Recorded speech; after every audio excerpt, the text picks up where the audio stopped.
Hello friends आज के video में हम वॉशिंग मशीन कनेक्शन किस तरह किए जाते हैं आज के वीडियो में हम सीखने वाले हैं, जिसमें हम सीखने वाले हैं वॉशिंग मशीन में कौन कौन से कंपोनेंट्स कनेक्ट किए जाते हैं, उन कंपोनेंट्स की वर्किंग किस तरह से होती है, प्रॉपर कनेक्शन किस तरह से किया जाता है, सब कुछ आज के वीडियो में हम सीखने वाले हैं। तो चलिए वीडियो स्टार्ट करते हैं और स्टेप बाय स्टेप सीखने की कोशिश करते हैं। सबसे पहले यदि कंपोनेंट्स की बात की जाए तो वॉशिंग मशीन में हमारे पास दो मोटर होती है। पहली होती है वॉश मोटर और दूसरी होती है स्पिन मोटर। जो वॉश मोटर होती है, जिस तरफ हमें कपड़े को धोना होता है तो धोने वाली साइड में हमेशा वॉश मोटर कनेक्ट होती है और सुखाने वाली साइड में स्पिन मोटर कनेक्ट होती है। और यहाँ पर हमें कैपेसिटर कनेक्ट करना होता है। जो वॉशिंग मशीन का कैपेसिटर होता है, इसमें आप देख सकते हैं हमारे पास 4 तार नज़र आते हैं। तो जो 2 तार होते हैं वो वॉश मोटर के लिए होते हैं और जो 2 तार होते हैं वह स्पिन मोटर के लिए होते हैं। यदि रेटिंग्स की बात की जाए तो ये 10+4 माइक्रोफेरेड का है। दैट मीन्स इसमें बेसिकली देखा जाए तो 2 कैपेसिटर कनेक्ट होते हैं। आप यहाँ पे देख सकते हैं 10+4 है, कहीं कहीं पे 6+10 भी होता है या 10+5 भी होता है। तो जो हमेशा ज़्यादा रेटिंग का कैपेसिटर होगा वो वॉश मोटर के लिए होगा और जो कम रेटिंग का कैपेसिटर होगा वह स्पिन मोटर के लिए होगा, क्योंकि वॉश मोटर की पावर ज़्यादा होती है और इस पर ज़्यादा लोड होता है। तो आपको पता कैसे चलेगा कि 10 माइक्रोफेरेड का कौन सा है, 4 माइक्रोफेरेड का वायर कौन सा है? तो आपको कैपेसिटर के ऊपर दिया गया होगा। जो भी 10 माइक्रोफेरेड के 2 तार होंगे उसके तार आपको दिए गए होंगे और 4 माइक्रोफेरेड के जो तार होंगे वो भी दिए गए होंगे। तो जो 10 माइक्रोफेरेड का या जो ज़्यादा रेटिंग का वायर होंगे उसे आपको वॉश मोटर में कनेक्ट करना है और जो कम रेटिंग के वायर होंगे उसे आपको स्पिन मोटर में कनेक्ट करना है। इसके अलावा हमारे पास एक स्पिन टाइमर होता है जिससे हमारी स्पिन मोटर कंट्रोल होती है। जितना टाइमिंग हम इसमें सेट करते हैं स्पिन टाइमर में उतना टाइम हमारी स्पिन मोटर रन करती है। इसके अलावा हमें पास एक वॉश टाइमर होता है। वॉश टाइमर डिफरेंट मॉडल के आजकल मार्केट में अवेलेबल है। ये जो टाइमर है हमारे पास यह 4 वायर वॉश टाइमर है। कहीं कहीं पे 6 वायर वॉश टाइमर भी आता है, 7 वायर वॉश टाइमर भी आता है।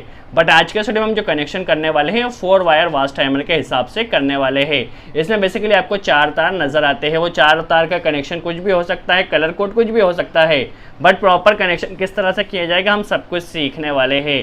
इसके अलावा हमारे पास एक अलार्म होता है। जब भी हमारे कपड़े धुल जाते हैं तो आपने देखा होगा वॉशिंग मशीन से एक अलार्म बजता है जिससे हमें पता चलता है कि हमारी वॉशिंग मशीन बंद होने वाली है। तो ये जो उसका अलार्म का कनेक्शन होता है वो वॉश टाइमर के हिसाब से होता है। जैसे ही वॉश टाइमर की टाइमिंग कंप्लीट हो जाती है तो अलार्म को सिग्नल जाता है और अलार्म हमारा बजने लगता है, जिससे हम समझ जाते हैं हमारे कपड़े धुल चुके हैं और वॉशिंग मशीन बंद होने वाली है। और इसके अलावा हमारे पास एक ड्रेन स्विच होता है। जब आपने देखा होगा जो स्पिन साइड होता है जहाँ पे कपड़े हमारे सूखते हैं, यदि हम उस डोर को ओपन करते हैं तो उस डोर को ओपन करते ही हमारी वॉशिंग मशीन स्टॉप हो जाती है, क्योंकि जो स्पिन मोटर होती है इसकी स्पीड काफ़ी ज़्यादा होती है। तो क्या होता है डोर स्विच पे हमें एक यहाँ पे क्या होता है एक स्विच लगा हुआ होता है डोर पे, जो स्पिन साइड होता है उस तरफ। यदि हम उस डोर को ओपन करते हैं तो हमारी जो मोटर है वह बंद हो जाती है। तो डोर स्विच का मेन काम यही होता है कि जब हमारी मोटर जब वॉशिंग मशीन रन कर रही हो तो ये स्पिन मोटर को स्टार्ट नहीं होने देते। डोर स्विच बेसिकली देखा जाए तो स्पिन साइड में कनेक्ट होता है। जब हमारी स्पिन मोटर तभी रन होगी जब डोर क्लोज होगा। यदि डोर खुला हुआ होगा तो स्पिन मोटर हमारी कभी भी रन नहीं करेगी और हम कभी भी कपड़ों को धुलता हुआ नहीं देख सकते, क्योंकि डोर क्लोज होना ज़रूरी होता है। इसके अलावा हमारे पास एक ड्रेन स्विच होता है। ये ड्रेन स्विच जो होता है ये मैकेनिकली ऑपरेट होता है। इसमें इलेक्ट्रिकल का कोई भी कनेक्शन नहीं किया जाता है। चलिए अब हम समझ लेते हैं किस तरह से प्रॉपर कनेक्शन यहाँ पर किया जाने वाला है। यदि वायर्स की बात की जाए तो हमारे पास जो वॉश मोटर होती है और स्पिन मोटर होती है, इनमें हमारे पास 3 तार होते हैं। आप यहाँ पर देख सकते हैं दोनों मोटर में हमारे पास 3 तार होते हैं। एक कॉमन तार होता है, एक स्टार्टिंग तार होता है और एक रनिंग तार होता है। तो हम यहाँ पर जो ब्लैक वाला तार है उसे कॉमन मान रहे हैं, जो रेड वाला तार है उसे रनिंग मान रहे हैं और जो ब्लू वाला तार है उसे स्टार्टिंग मान रहे हैं। आप किसी भी तार को पहले चेक करने से पहले मल्टीमीटर से ज़रूर चेक कर ले कौन सा कॉमन है, कौन सा स्टार्टिंग और कौन सा रनिंग है। इसके अलावा यहाँ पे कैपेसिटर में बात की जाए तो कैपेसिटर में हमारे पास 4 तार होते हैं। आप यहाँ पे कैपेसिटर पे पहले पढ़ ले कौन सा तार स्पिन मोटर के लिए है और कौन सा तार हमारे पास वॉश मोटर के लिए है। इसके अलावा वॉश टाइमर में हमारे पास 4 तार होते हैं जो कि हमने यहाँ पर पहले ही बनाए हैं। इसके अलावा स्पिन टाइमर में हमारे पास 2 तार होते हैं इस तरह से।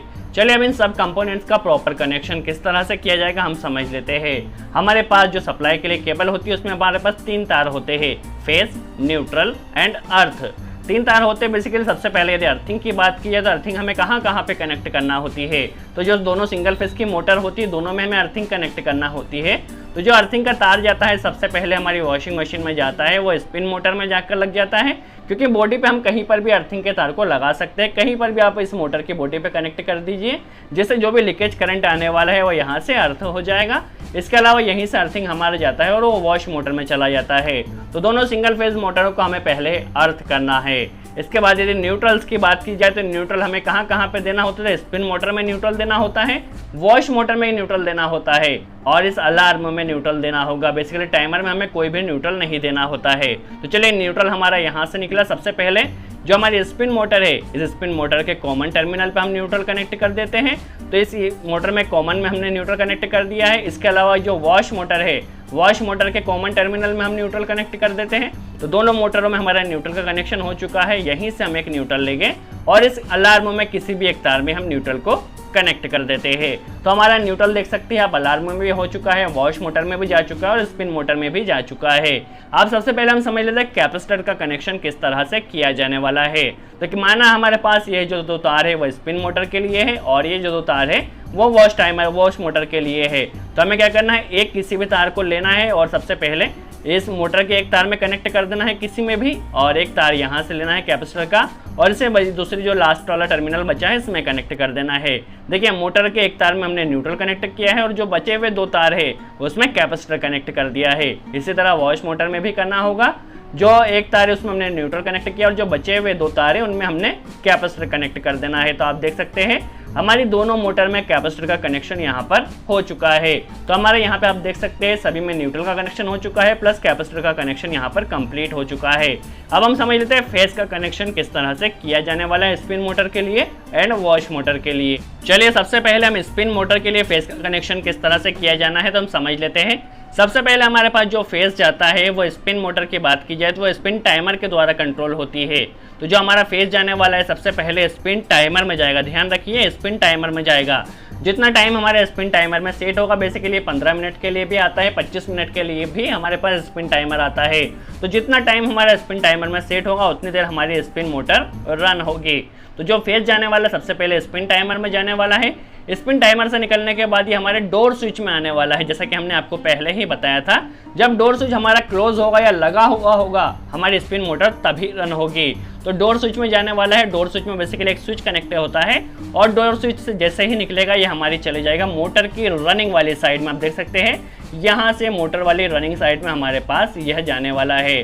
तो देखिए हमारी स्पिन मोटर कब रन करेगी, जब स्पिन टाइमर ऑन होगा तब स्पिन मोटर हमारी रन करेगी। जितने टाइम के लिए स्पिन टाइमर ऑन होगा उतने टाइम के लिए हमारी स्पिन मोटर रन करेगी, प्लस जब हमारा डोर स्विच क्लोज होगा तभी हमारी स्पिन मोटर रन करेगी। तो यहाँ पे आप देख सकते हैं हमारे स्पिन मोटर का कनेक्शन भी हो चुका है, डोर स्विच का कनेक्शन हो चुका है एंड स्पिन टाइमर का कनेक्शन हो चुका है, प्लस कैपेसिटर का जो स्पिन वाले साइड में कैपेसिटर कनेक्ट किया है उसका कनेक्शन हमारा यहाँ पे कंप्लीट हो चुका है। आप देख सकते हैं यहाँ पर हमने रनिंग वाली साइड में सप्लाई दी है। यदि आप यहाँ पे देखे जाए स्टार्टिंग वाली साइड यदि सप्लाई देते हैं तो आपकी मोटर की डायरेक्शन चेंज हो जाएगी या उल्टी साइड से घूमने वाली है। चलिए यहाँ से यदि हम समझे wash motor and wash timer का कनेक्शन किस तरह से किया जाने वाला है, तो यहीं से हमारा देखिए इनपुट से फेज लेना है, कभी भी टाइमर के आउटपुट से फेज नहीं लेना है। तो हमें यहाँ से इनपुट से ही एक फेज लेना है। यहाँ से इनपुट से हम एक फेज ले लेते हैं और उसे वॉश टाइमर के एक तार में कनेक्ट कर देते हैं। पहले आप मल्टीमीटर से चेक कर ले कौन सा यहाँ पे कॉमन है, कौन सा स्टार्टिंग है, कौन सा रनिंग है। अभी हम माना कि यहाँ पे हमने रेड वाले तार में एक सप्लाई यहाँ पे कनेक्ट की जो कि फेज हमने इनपुट सप्लाई यहाँ से दी है। अब आपने यदि देखा हो वॉशिंग मशीन में तो जो हमारी वॉश मोटर होती है वह कुछ टाइम के लिए 2 या 3 राउंड हमारी क्लॉकवाइज घूमती है और 2 और 3 राउंड यहाँ पे एंटी क्लॉकवाइज घूमती है। दैट मीन्स हमारी मोटर दोनों डायरेक्शन में घूमती है। तो ये दोनों डायरेक्शन में घूमने का जो वर्क होता है बेसिकली वॉश टाइमर के द्वारा किया जाता है। देखिए वॉश टाइमर में हमने एक तार यहाँ पे कनेक्ट कर दिया है और एक तार यहाँ पे बेसिकली देखा जाए तो इसमें एक एनो और एनसी होता है। तो क्या होगा, सपोज हमने माना कि जो येलो वाला तार है वो यहाँ हमने माना कि जो येलो वाला तार है वो हमारे पास क्लॉकवाइज में घुमाने के लिए मोटर है। तो येलो वाले तार को हम ले जाकर मोटर के रनिंग वाले साइड में कनेक्ट कर देते हैं। देखिए जब हमारी सप्लाई यहाँ से निकल कर इस येलो वाली साइड में आएगी तो हमारी मोटर क्लॉकवाइज में रन करेगी क्योंकि रनिंग वाली साइड में हमने कनेक्ट किया है मोटर के। और जब हमारी सप्लाई यहाँ से कट होकर यहाँ पर आएगी ब्लू वाले में आएगी तो ये हट जाएगी और हमारे स्टार्टिंग वाले साइड में जाएगी जिससे हमारी मोटर एंटी क्लॉकवाइज में रन करने वाली है। ये सभी सेटिंग इस टाइमर में दी जाती है कि थोड़े टाइम के लिए हमारा मोटर जो टाइमर है वो NO होता है, थोड़े टाइम के लिए NC होता है। तो जब हमारी सप्लाई यहाँ पर आएगी तो हमारी मोटर क्लॉकवाइज में रन करेगी, जब ब्लू तार में आएगी तो हमारी मोटर एंटी क्लॉकवाइज में रन करेगी। तो ये बेसिकली स्पिन टाइमर के द्वारा ही सारा फंक्शन इसमें सेट किया जाता है। अब देखिए हमारे पास जो वॉच टाइमर होता है वह 15 मिनट के लिए भी आता है, 25 मिनट के लिए भी आता है और 40 मिनट के लिए भी आता है। देखिए जब तक हमारे टाइमर में सप्लाई रहेगी तब तक हमारी मोटर ये रन करेगी प्रॉपरली। जैसे ही हमारा टाइमर का टाइमिंग कंप्लीट होगा, सपोज 15 मिनट कंप्लीट हो चुके हैं, तो यहाँ की सप्लाई जो निकलने वाली वो चौथे वाले तार में जाने वाली है। देखिए पहले में इनपुट कनेक्ट किया है, दूसरे में क्या होगा, हमारी मोटर फॉरवर्ड में घूमेगी और तीसरे वाले तार से हमारी मोटर रिवर्स में रन करने वाली है। और जो चौथा वाला तार होगा, जब इस यहाँ से सप्लाई हमारी कटेगी तो यहाँ से जैसे ही टाइमर का टाइमिंग कंप्लीट होगा तो यह जो सप्लाई जा रही है वो चौथे वाले टर्मिनल से निकलने वाली है और ये चौथे वाले टर्मिनल की सप्लाई जाकर हमारे अलार्म में चली जाएगी, जिससे हमारा अलार्म ऑन हो जाएगा।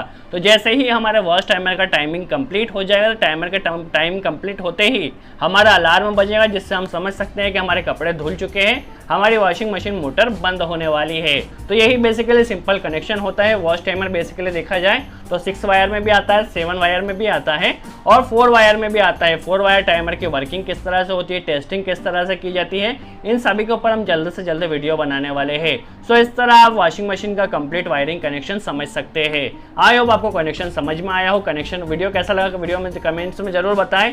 कोई डाउट हो तो उसे कमेंट्स में जरूर पूछें, हम पूरी कोशिश करेंगे उसका जवाब दे सके। और यदि वीडियो अच्छा लगा हो तो लाइक का बटन जरूर प्रेस करें। सो आज के लिए इतना ही।